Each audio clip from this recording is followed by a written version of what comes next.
2004 में गूगल ने एजेक्स को यूज़ करते हुए जीमेल लॉन्च किया और एक साल बाद गूगल मैप लॉन्च किया। एजेक्स की वजह से जावास्क्रिप्ट की अडॉप्शन बहुत ज़्यादा बढ़ गई क्योंकि डेस्कटॉप लाइक नेटिव एप्लीकेशंस बनाना आसान हो गया, क्योंकि वेब एप्लीकेशन हो लेकिन पेज रिफ्रेश ना हो, बैकग्राउंड में सर्वर पर रिक्वेस्ट जाए और वहीं से रिस्पॉन्स आ जाए, तो यूज़र एक्सपीरियंस अच्छा हो गया, जिसकी वजह से वेब एप्लीकेशंस की अडॉप्शन बढ़ गई, ज़्यादा इम्प्लीमेंटेशन इस तरफ आ गई और बहुत सारी लाइब्रेरीज भी आना शुरू हो गई। जेक्यूरी जिसमें सबसे ज़्यादा चली, उसने ब्राउज़र की बहुत सारी इनकन्सिस्टेंसीज को एब्स्ट्रैक्ट कर दिया।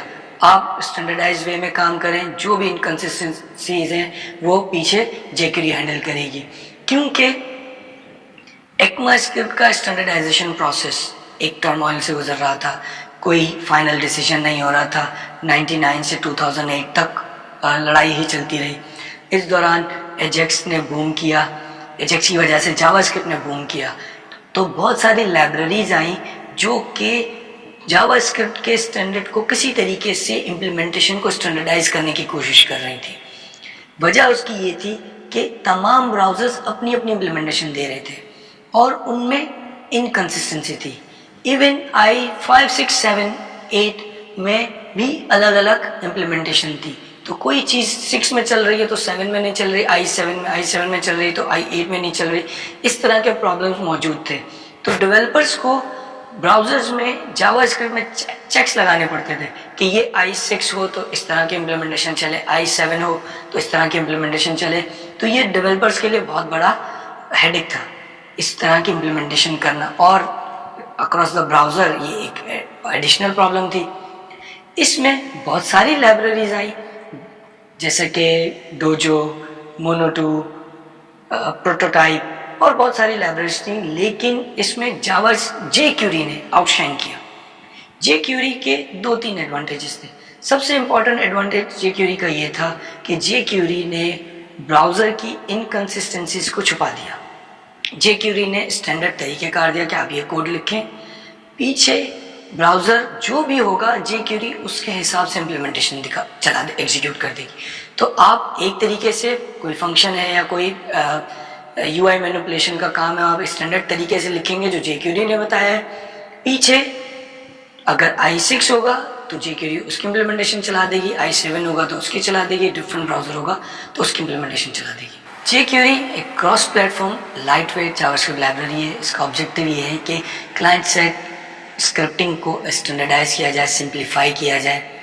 जेक्यूरी का ऑब्जेक्टिव ये था कि right less do more, come steps में ज़्यादा से ज़्यादा काम कर सकते, क्योंकि जावास्क्रिप्ट डेफिनेटली स्टैंडर्डाइज नहीं हुई थी, उसमें बहुत सारी चीज़ें थी, तो किसी भी काम को करने के लिए बहुत सारे स्टेप्स करने पड़ते थे। एक सिंपल आपको टेबल मैनिपुलेट करना है, बटन मैनिपुलेट करना है, डिव मैनिपुलेट करना, उसके लिए जो ऑपरेशंस आपको एग्जीक्यूट करने पड़ते थे, स्टेटमेंट जो एग्जीक्यूट करनी पड़ती थी वो ज़्यादा थी।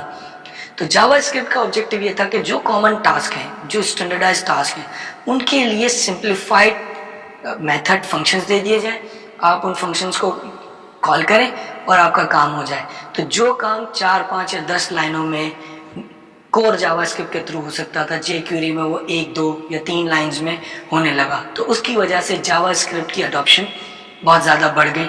जावास्क्रिप्ट का ईज ऑफ यूज़ इतना ज़्यादा था कि लोगों के लिए वो फर्स्ट लैंग्वेज बन गई, और एक वक्त ऐसा भी था कि जेक्यूरी को लैंग्वेज समझा जाने लगा, क्योंकि जब भी आप कोई काम करें, कोई इम्प्लीमेंटेशन करें, आप जेक्यूरी में करेंगे। क्यों? क्योंकि उसने सिंप्लीफाई कर दिया था जावास्क्रिप्ट की इम्प्लीमेंटेशन को। जेक्यूरी की खूबी ये है कि वो एक सिंप्लीफाइड लाइब्रेरी है। आप कोई भी मुश्किल टास्क सिंप्लीफाइड स्टेप्स में जेक्यूरी में इम्प्लीमेंट कर सकते हैं।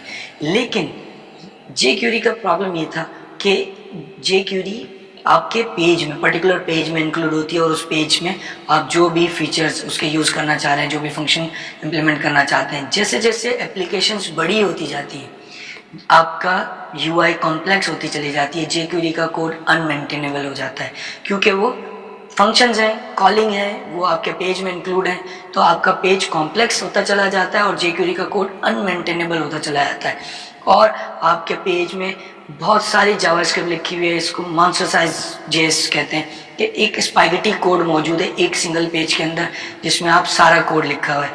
क्योंकि एजेक्स की वजह से डेस्कटॉप लाइक एप्लीकेशन बन रही थी तो ज़्यादातर business logic, client side manipulation, navigation browser में आ गई थी, सर्वर पे नहीं थी। अब जब सब कुछ ब्राउज़र में है तो उसको मैनेज करने के लिए jQuery यूज़ होने लगी। जब jQuery यूज़ होने लगी तो ये सारे टास्क जब jQuery से होते थे तो वो पेज आपका कॉम्प्लेक्स होना शुरू हो गया, आपकी जावास्क्रिप्ट के अंदर बहुत ज़्यादा कॉम्प्लेक्सिटी आना शुरू हो गई, जिसकी वजह से jQuery ये लैग करती थी क्योंकि उसमें एक पेज को इम्प्लीमेंट करने के लिए जो भी आपको फीचर्स चाहिए वो मौजूद हैं, लेकिन कोई स्टैंडर्डाइज स्ट्रक्चर मौजूद नहीं था। एक बड़ी रिच एप्लीकेशन को बनाने के लिए जीमेल, फेसबुक टाइप की अगर आपने एप्लीकेशन बनानी है जो कि कॉम्प्लेक्स एप्लीकेशन होती हैं, तो jQuery के थ्रू अगर आप बनाएंगे तो वो आपके जावास्क्रिप्ट को बहुत ही कॉम्प्लेक्स कर देगी क्योंकि उसमें कोई स्ट्रक्चर नहीं है। दूसरा सबसे बड़ा मसला, क्योंकि jQuery पेज बाय पेज हर पेज में इंक्लूड होती थी, तो आपका एक HTML पेज उसकी जावास्क्रिप्ट है, दूसरा HTML पेज उसकी जावास्क्रिप्ट है, तो वो पेज बाय पेज इंप्लीमेंट होती थी। अब आपने क्रॉस पेज एक UI से दूसरी UI में कम्युनिकेट करना है,